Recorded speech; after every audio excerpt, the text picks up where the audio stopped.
जर तुम्हाला अशा प्रकारे जर अपूर्णांकाचा जर प्रश्न आलेला असेल तर त्याला तुम्ही कसं सॉल्व्ह करणार?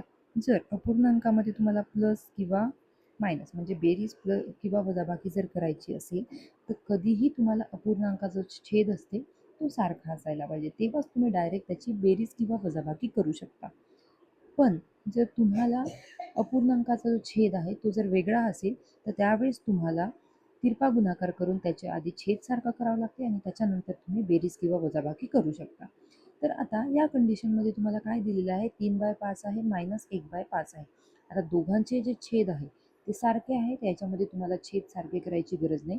तुम्ही डायरेक्ट याच्यामध्ये मायनस करू शकता. आता मायनस कसं कराल? इथे लिहाल तुम्ही 3 मायनस 1 आणि दोघांचे छेद सारखे असल्यामुळे इथे लिहाल 5.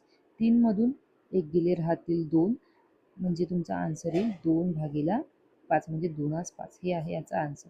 आता सेकंड मी तुम्हाला देते इथे 4/5 मायनस 2/5. तर याचा आन्सर काय येईल मला कमेंटमध्ये नक्की सांगा आणि व्हिडिओ जर आवडला असल्यास नक्की लाईक करा.